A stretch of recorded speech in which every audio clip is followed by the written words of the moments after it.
যখনই আমরা এদেশের জন্য ঐক্যবদ্ধ হই, তখনই কোন না কোন স্বার্থান্বেষী গোষ্ঠী কোন না কোন বিচ্ছিন্নতাবাদী কার্যক্রম ঘটিয়ে, স্যাবোটাজ ঘটিয়ে আমাদেরকে বিতর্কিত করে, আমাদের লড়াইকে প্রশ্নবিদ্ধ করার সুযোগ করে দেয়। আমরা স্পষ্টভাবে বলতে চাই, আমরা চিহ্নিত করছি কারা আজকের এই উস্কানির সাথে জড়িত। যারা উস্কানি দিয়ে হাদি ভাইয়ের শাহাদাতের পর তার জন্য ইনসাফের দাবিতে আমাদের যে আন্দোলন, এই আন্দোলনকে ভিন্ন খাতে প্রবাহিত করার চেষ্টা করেছে, তাদেরকে আমরা চিহ্নিত করব এবং গণশত্রু হিসেবে ঘোষণা করব।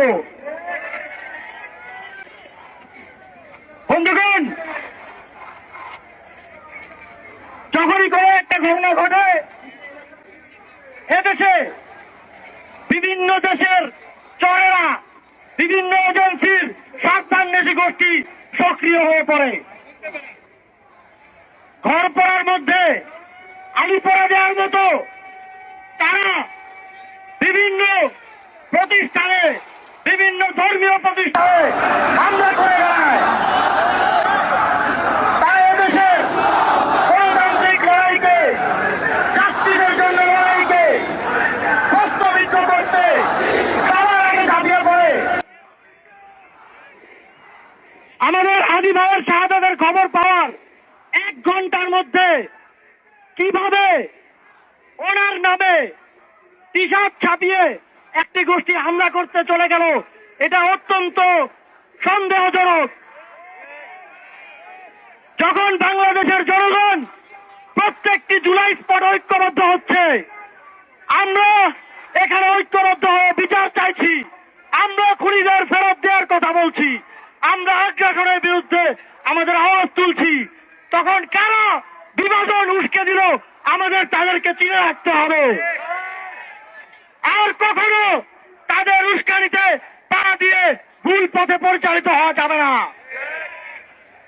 অভ্যুত্থানের পরে হাদি ভাই ইনকিলাব কালচারাল সেন্টার, ইনকিলাব মঞ্চ প্রতিষ্ঠা করে আমাদেরকে দেখিয়েছেন কিভাবে গঠনতান্ত্রিক ভাবে সামাজিক, সাংস্কৃতিক এবং রাজনৈতিক লড়াই চালিয়ে যেতে হয়।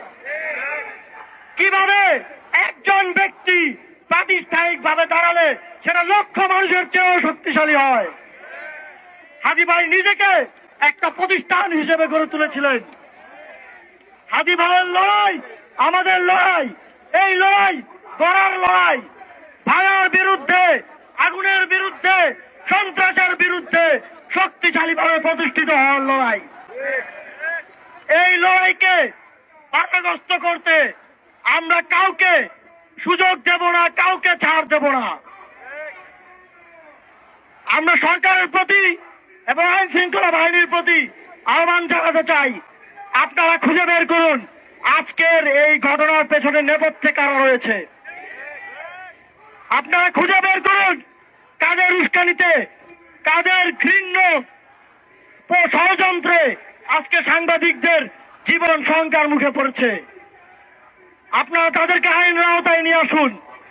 তবে কোনোভাবেই এই ধরনের কোন ডিস্ট্রাকশন কিংবা এই ধরনের স্যাবোটেজে থেমে যাওয়া যাবে না। হাদি ভাইয়ের জন্য আমাদের লড়াই, আগ্রাসনের বিরুদ্ধে আমাদের লড়াই, হাদি ভাইয়ের খুনিদের ফেরত দেওয়ার দাবিতে আমাদের এই লড়াই চলমান থাকবে। আমি বাংলাদেশের জনগণকে আহ্বান জানাতে চাই, আগামীকাল প্রত্যেকটি মসজিদে, খুতবায় এবং মোনাজাতে হাদি ভাইয়ের জন্য দোয়া করুন এবং জুমার পর সারা বাংলাদেশে প্রত্যেকটি জুলাই আন্দোলনের স্পটে আবারও বিক্ষোভ মিছিল সমাবেশ আয়োজন করুন। সকল আগ্রাসনকারী শক্তিকে আমাদের দেখিয়ে দিতে হবে আমরা ঐক্যবদ্ধ আছি, ছিলাম এবং থাকব। যতদিন পর্যন্ত এই খুনিদের এবং খুনি হাসিনাকে ফেরত না দেওয়া হবে আমাদের আন্দোলন চলমান থাকবে।